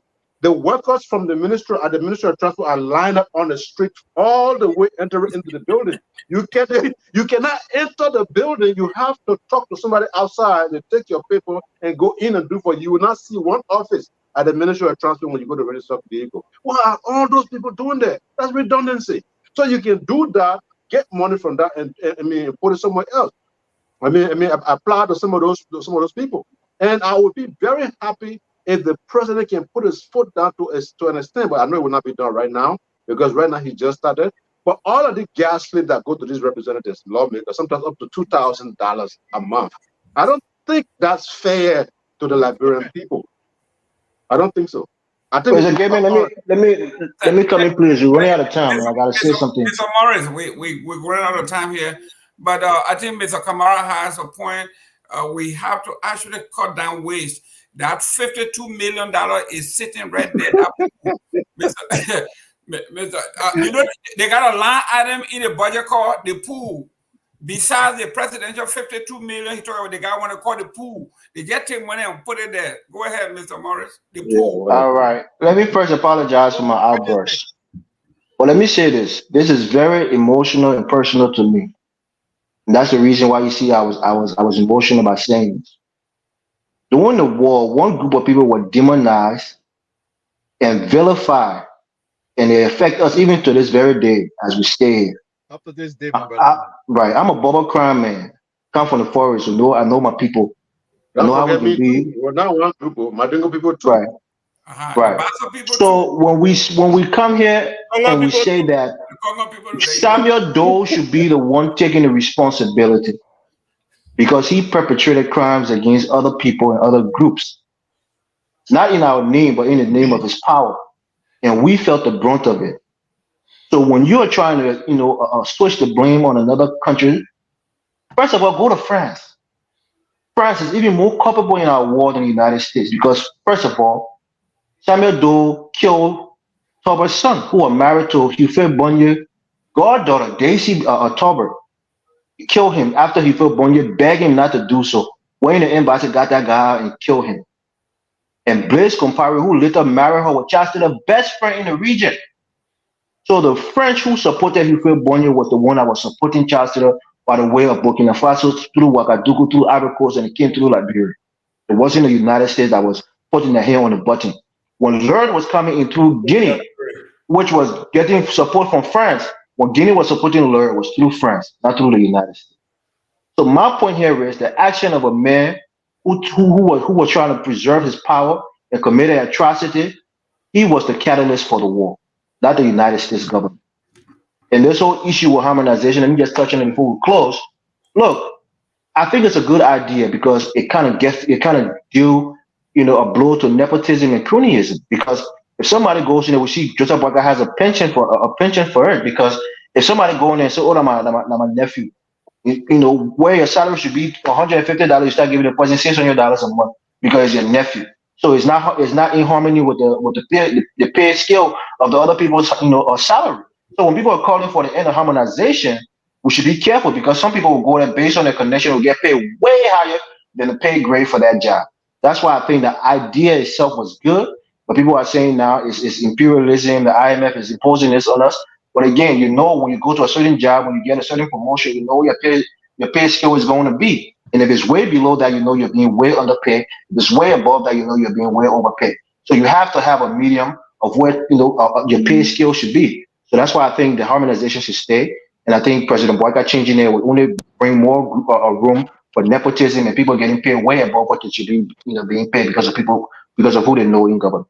But I just want to say those things before we close. Thank you. Guy, we got 9 minutes. So, Mr. Taiwo, 2 minutes for closing. Do all in one. Your answer, your response, everything. So look at what happened here. But I didn't comment on the whole. We coming to you. No, no need for you to let him comment. go ahead. Let him go. No, nothing. Mr. Kamara, we got no time. Don't waste a time. Okay. I don't know where you get to this, man, but go ahead. Take the soda from Kamara's hand. They very like the father, the lion in the promoter. That's right.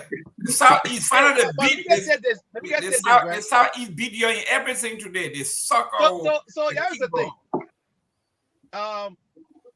Harmonization has been done even in the very Ivory Coast I grew up in. The intention is good.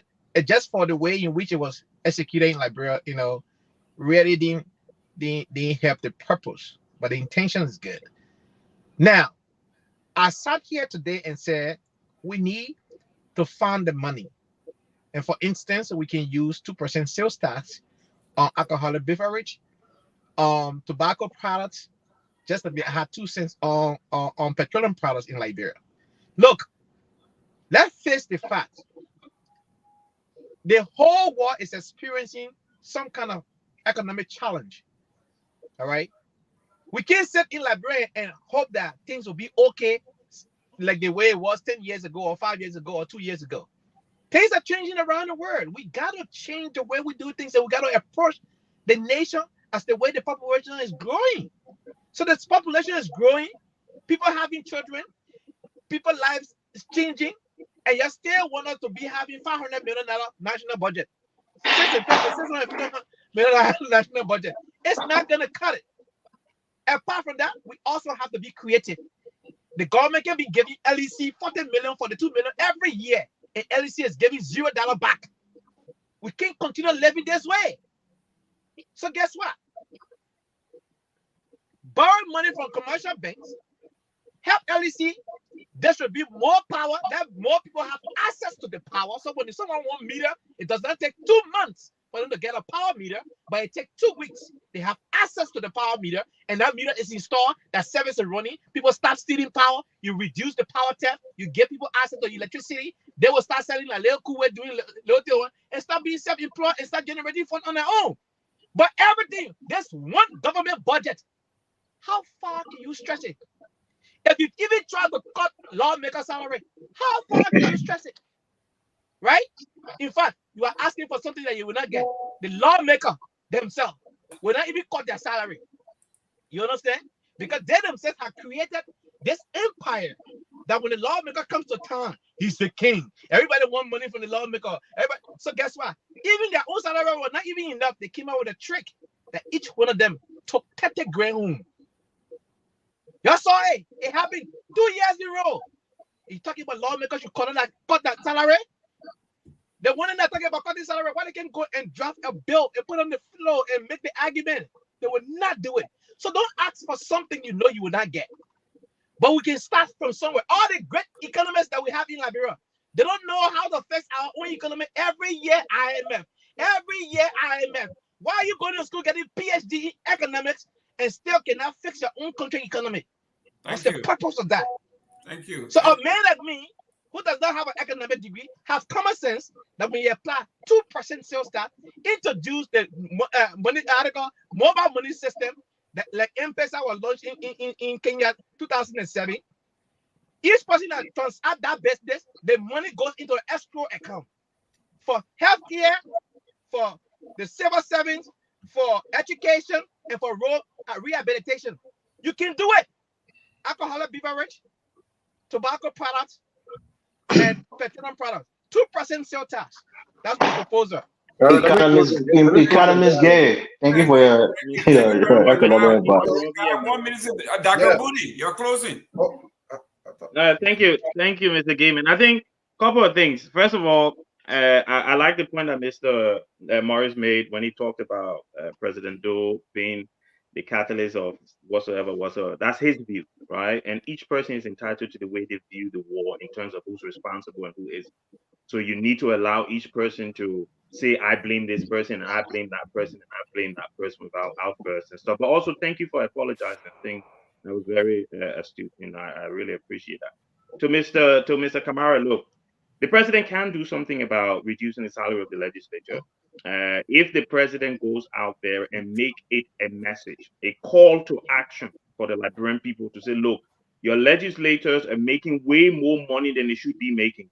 Here is a proposal on how they can reduce that salary. Here is what that money will be used to save or to develop. We'll put it towards agriculture, we'll put it towards health or whatever. He keep clamoring, people will start coming out in the street. 50-something% of the Liberian people chose him over George Weah. Those 50-something% will follow him if he says this is what is good for the country. So he can speak out, he can encourage the people to come out. Now, in terms of the salary harmonization, I agree. It's common sense, like Mr. Gay said. When you pay the people at the bottom of the ladder, they go and spend the money because they need the money to survive. You pay the guys at the top too much money, they save that money in the bank because they don't need that money. So that's where the economy is not turning around. There's no enough activities in there for government to be able to generate income. So two things you can do. When I was in 2011, I was fortunate to work at IB Bank as marketing manager. We never had gas lifts. We never had scratch cards. We had a contract with Commune for all of the bank phones. Everybody can call each other on our network. We pay a nominal fee to Commune every month so that we can communicate. Each ministry can do that instead of giving people scratch cards, right? We had a tanker in our head office. All of the company cars that we needed to use to go anywhere, you bring it there, they fill out the tank. They know how many miles it is to go from here to there. So you can't come out tomorrow and say, oh, I finished using all the gas. You just went right down the road. How you managed to finish all the gas? You have to account for it. Again, ministries can do that. You don't have to put tankers in the ministries, right? You can assign, you have the IAA. Most of them, they're sitting and they're doing nothing. Assign one person to each petrol station that ministries are supposed to go collect gas from so that when they come, car number one, fill out the tank today. That tank's supposed to go 60 miles before you come back to fill up the tank. And that way we can start to cut all these waste in government because scratch card and gas slip are two of the biggest things they're wasting money in Liberia. And the president, if he had a spine, could do it. Thank you. Mr. Tywood. Yes. So look at what happened here, guy. Mr. Morris, I accept your apology. And this is not the first time that you're doing this. You get carried away and then you have these outbursts. But look at what happened here. I'm not mad at you because you could almost be my son. You left Liberia when you were 10. Your entire orientation is here in the US. If I could really say, maybe the first time you wore pants with back pocket was here in the US. So I came here and I was old enough. And no, I'm just making up. I was old enough. And there is a way that you can get influence by a country in which you grew up. So I understand that. You didn't live in Liberia at the time where you saw things. The war that you struggled from as a child, right? Where you're in conflict and wherever, maybe you have to walk just like everybody, and the memory that you have of Liberia is that. But that war, because we have to realize that that war was sponsored by people from outside. So for you guys to say that Buya does not have credibility, this is the guy that was going to the meetings. This is the man who listed names. He listed dates. He gave time frame. He told them, this is the name right here. Ask the US Embassy. Ask the State Department. Go to the executive mansion. They should have these. And you're saying that he don't have credibility. But you are saying that France was involved. They have credibility. Charles Taylor at his trial, have you seen that? That he was released by the US government. He came out, 2 CIA agents took him to New York. They were bringing him for the overthrow in 1985. While he was in New York at JFK, the coup failed. They told him that the coup had failed. They brought him to Washington, D.C. He had meetings with people in D.C. They brought him here to Houston. He had family here. He stayed with his sister here. They drove him to the border in Mexico. They gave him a passport. He entered Mexico and they flew. He explained this. You're going to say he don't have credibility. This is the man that was in it. When he brought it up, I followed the trial and it's still online. The judge, they seen Alan White, who is the Defense Department investigator. They made him the judge to prosecute Taylor. Well, Boston Globe, I have the paper right here. They pull it up. The article that Charles Taylor worked for the U.S. security agency, the CIA. 2012, when Taylor was arrested, he published that. The State Department came out that they're not going to say anything about that. They have 38 documents. Taylor worked with it in some ways, but it's going to undermine their national security. So they can't say anything about it. They closed that chapter. So you are throwing conspiracy theories around as if it's supposed to mean something. This is not CNN. I'm quoting things of people who were in there. You are saying France was involved. You were not even there. Do you have that credibility for you to say that? We are talking about actors. We are saying people that were actors in this, right? Okay. So no. So that's the point. But you're saying that Buya don't have credibility, the person. So this TRC report should be thrown out. Because if the people who actually were in it that gave these details, if they don't have credibility, why hold on to the TRC report? Then you say you are here for war crime. No, you don't be disingenuous. The people who are responsible for constantly destabilizing Liberia, we must point that out. Don't do this out of fear or on some kind of blind loyalty. This is our problem. Thank you. Thank you. Mr. Nambe, you close? Okay, count on me. Not ready. Let me close and go. Yeah, go ahead. Okay, so Bertao, I don't understand. I'm still not understanding your point. My man, close. Yeah, I'm closing. I'm closing. Yeah, I'm closing. My point is there should be war crime court. I'm closing. Look, listen. My point is there should be war crime court. Let me close. Who are they going to prosecute? Mr. Tao, let me close. Go ahead. Let me close. You got 1 minute. Go ahead. Yeah, because Charles Taylor went through the border through Mexico, that made Gongano should kill say in Liberia and not be held liable. They should come to America for that. I'm not still getting it. I'm nothing wrong with your history, but I'm not getting the logic of it, to be honest with you. Look, listen, people, and for the first time, I was actually following Anthony, and I think I was grabbing some good point he was making. But Anthony, here's the thing. The people who raised the budget from 80 million to 500 plus million are the same people who have come back. The problem is when they raised the budget from 80 million to 500 million, when Mr. Gilman and his folks took over, they should have took it from 500 million to $1 billion. It didn't happen. So instead of going up, they retrogressed. As a result, these people come back. They have to start from where they stopped in 2017. Yeah, without so just give them. Just give them some time and everything will be okay. I agree with some of the things that were said here. Great points were made. But let me just tell you, Joseph Boakai will address some issues, but in due time. The government is embryonic. He cannot stop making fuss with the legislative branch or any other branch. Right now, he has to walk in fine line to get his objective met. Once his government is strong enough, you will see what will happen. But great show. Thank you. Mr. Nawe, you hear Mr. Kamara real quick? Joseph Boakai he will. So we will be here waiting. Go ahead. Right. I don't know. I didn't finish on. I wish he would give us a little bit of time frame when he say he will. But listen, first of all, my device kind of passed out on me, so I'm on a different device. But I listened to some of the stuff. I missed some of it, but someone said it earlier that the problem this government has is not a matter of a smaller budget; it's the management of the budget. And I think I agree with that. Even if we grow the budget, we have to learn to work within the budget. I think that's part of the problem we're having. The harmonization and all of these things also, I think this government needs to find a way and get out there and create jobs. The problem also is that the government is the single largest employer in the country.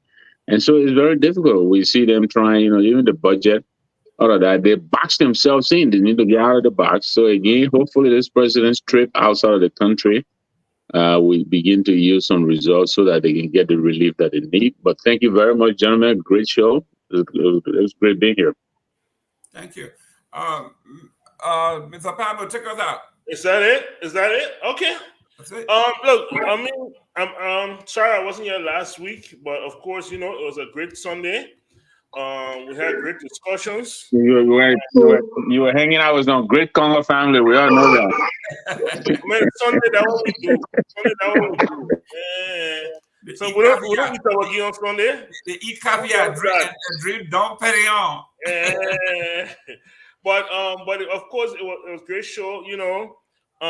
We'll wait till here. I'm really interested in the president's trip. The president did not take 9 people with him, Mr. Kamara. The president took 26 people. The president invited 9 ministers to come. The president has a chief of staff. The president has a press secretary. The president has domestic servants that feed him and dress him every day. And you're not coming up. He's not going to. Yeah. So all those things, he has EPS security that go with him. So when they said that if the president told 26 people, don't look at the 9 ministers that he invited and say, that 9 people were on the trip. You ain't kind of president. You said 9 people were on the trip, and the president did not even have more than 9 people. So look, stop that. There were 26 people that went. We saw pictures. Kula Fofana is on the trip. Hanina on the list. And all the other people that are there, they're not on the list. But we'll wait. I remember when George Weah became president and he left, and he made several trips to raise money, to attract investors. And when he came back, we interrogated him, and we saw nothing. So we're preparing for the interrogation when the old man come back. I hear he's supposed to go also to Atlanta. And yeah. And so when he come out, hopefully we expect he will come with a bunch of investors, and we'll see investment in the country. We'll see jobs being created. We'll see the economy improving, because those are the things that we voted for Joseph Boakai for. Until then, we'll remain critical. We'll remain our eyes open wide, and we'll speak to those things. Thanks so much, and I will see you guys next Sunday. Great. Thank you very much, gentlemen. We have said it all. We want to thank Mr. Tao, Dr. Booty. We want to thank Mr. Morris, Mr. Nambi, our political analyst here, and my co-host, Mr. Padmore. We want to thank you all for watching. Thank you for following the show. Thank you for your comments. We look forward to another great day next Sunday. We have beaten Mr. Morris and Mr. Kamara up enough. I'm not going to say anymore, but I want to take off my hat to the Southeast for winning the. We'll be in a conversation next week. I get my closing, They but I counted will me. start with it. So don't River worry. G, they counted me. River said the Weeby foot kickball. So all of those people who just don't like anything from the Southeast, y'all can't do without the Southeast. You can't do without the Southeast. And this is just an example. Thank you very much. As always, we say we are all Liberians. We are Liberians. Liberia is our home. Liberian people. USA, all we want. Liberia, USA, all we want. Liberia, Liberia.